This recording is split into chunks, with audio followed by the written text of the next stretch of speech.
You know what? Let's start with like the easier topics or quote unquote easier topics because we've had this Mm. debate kind of on Twitter. Bayern Munich wins 6-2 against Mainz. At the end of the day, an easy victory for them. Sven Ulreich in goal. Gave away a penalty. Didn't look so good at one of the goals, but I guess if your team scores 6 goals, it doesn't really matter. Mm. Choupo-Moting, yet another goal. He's pretty good, that guy. But I think the big questions that Bayern Munich have, and Bayern Munich always ties in really nicely with the national team. We're getting closer to the World Cup. The good news for Hansi Flick is the core of his team is in excellent form because the core of his team plays for Bayern Munich. The bad news, quote unquote, is that Manuel Neuer has been struggling with a shoulder injury. He was today back in practice. We've Mm. seen him do contact exercises, and the shoulder looked very healthy. Nonetheless, the question is, will he be fit? This is a theme throughout his career, right? We had that in 2014 where he had problems. 2018 he came back from a 1 year hiatus from a metatarsal injury. This year it's Mm. the shoulder once again, shoulder and elbow, and he didn't look always very good at the beginning of the season. I put a lot of that down to, and I think I remember saying that to you. I think he doesn't look fit, right? And then it turns Mm. out, well, he wasn't fit at all. Um, but there does come the question is, if he doesn't get any games in before the World Cup, do you need to make a switch to Ter Stegen or to Kevin Trapp, who thought was also excellent and has been excellent for a while? Like, what Mm. do you think? Yeah, it's a really interesting one because we talked about this on Twitter briefly, or I just kind of brought it up, and as usual, you jumped in and your horde of fans came with you because I basically said something along the no, God, actually, I've already forgotten the talk. No, I think it was Jonathan Harding maybe was talking about Neuer Yeah. being out, and I basically said, look, as things stand, I'm not even sure he should be Germany's number 1 because of the form he was in this season. Obviously, as you said, a lot of that's down to fitness and injury. But Mm, the thing is, even though he's back in training now and he's back training, this has already happened, once or twice this season where he's come back, he's gone away. I mean, during the last international mm, break, he was also out recuperating. So it's whether or not this is a serious injury which he's gotten over and he's now back to full fitness, yeah. or whether it's a niggly thing that he can't get rid of and he can play 1 week, has to miss out another in and out. And I just kind of, the way I look at it right now Mm, is even though Ter Stegen's playing for a very poor Barcelona side, I think he's having a very good season. I think he's always been probably of that kind of class or that generation of goalkeepers that came up behind Neuer. I've always thought Ter Stegen's probably the one with the highest ceiling. I think he's always been the best all-round keeper that Germany have had after Neuer. mm, And he's obviously much better than Bernd Leno, I think, for example. Trap, perfectly good alternative as well, I think. I think Ter Stegen's maybe a little better all-rounder. Trap's a very good shot stopper, obviously. But yeah. and either way, I think I'd probably be quite comfortable with Trapp or Ter Stegen in goals for Germany if Neuer's not fit and he's not showing his full fitness, or he's not back to top form. Because the way I look at it is that Germany, I don't think are going to win or lose this World Cup based on who's in goals. I just think they've got such bigger problems Mm, elsewhere in the pitch that it's just not going to come down to whether it's Manuel Neuer or Ter Stegen, because when you get to that point, you're talking about small percentiles of quality, of match winning ability, and even though I had a whole wave of presumably Bayern fans kind of jump on me and when I talked about this on Twitter and saying, I'd rather have Bernd Leno than Ter Stegen. It's like, well, are you really saying that because you mm, genuinely think Bernd Leno's better, or is it because you're a Bayern Munich fan and you've just watched your side thrash Barcelona twice in the Champions League, which is understandable, with a bit of confirmation mm. bias kind of thrown in there.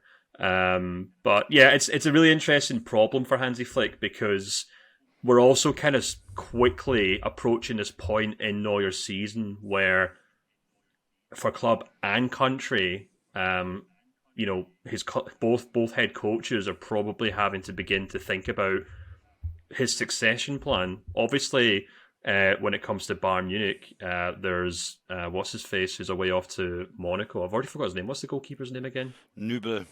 That's right, yeah, Alexander Nübel. Nobel, who has been kicking and Yeah. screaming in Munich for the last 2 or 3 seasons. Well, maybe not him specifically. His agent certainly has. His agent doesn't miss a trick when it comes Mm, to like doing interviews and saying, look, we left Schalke under the precise promise that we'd be getting game time and Manuel Neuer would begin to wind down his career.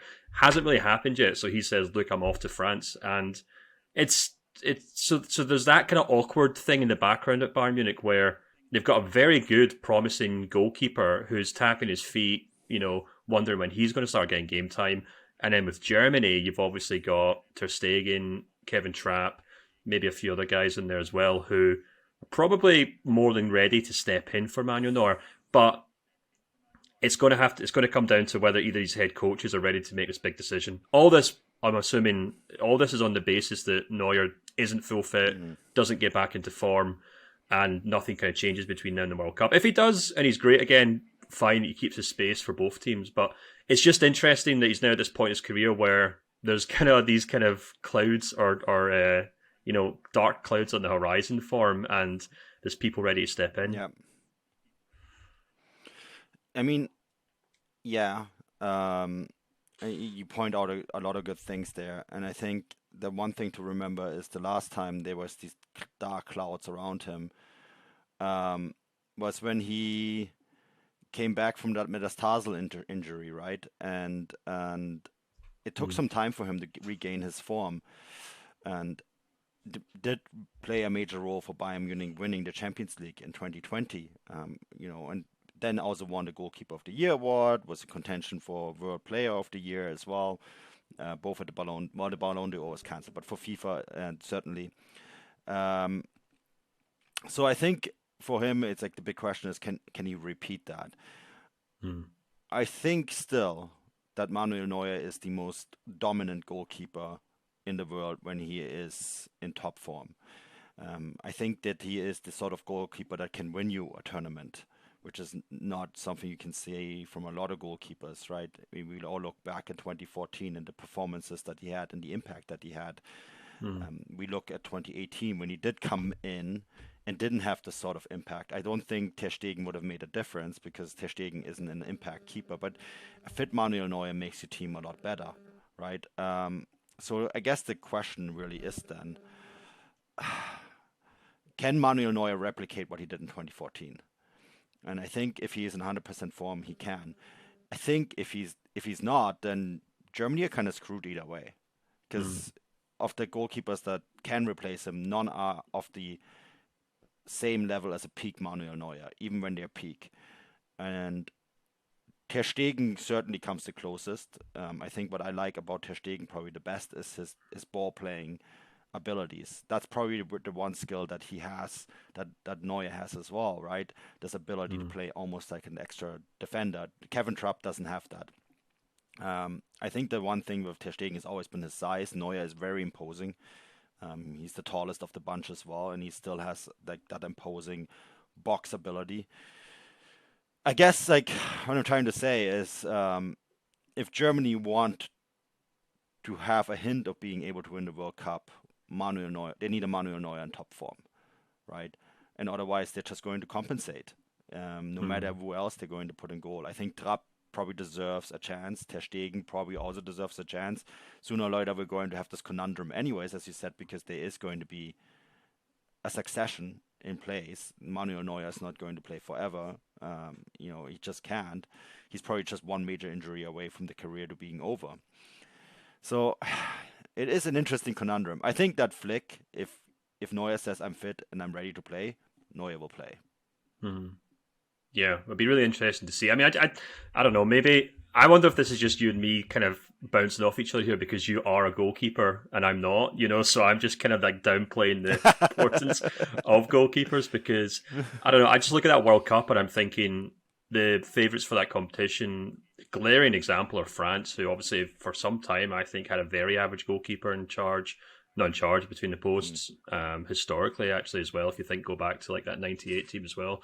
So I don't know, and maybe this is a good segue to the next topic because I actually think Germany's bigger problems will probably be the 3 or 4 players they have in front of them who tend to play in yellow and black most weeks, who are possibly going into this World Cup in just as shaky form as Manuel Neuer.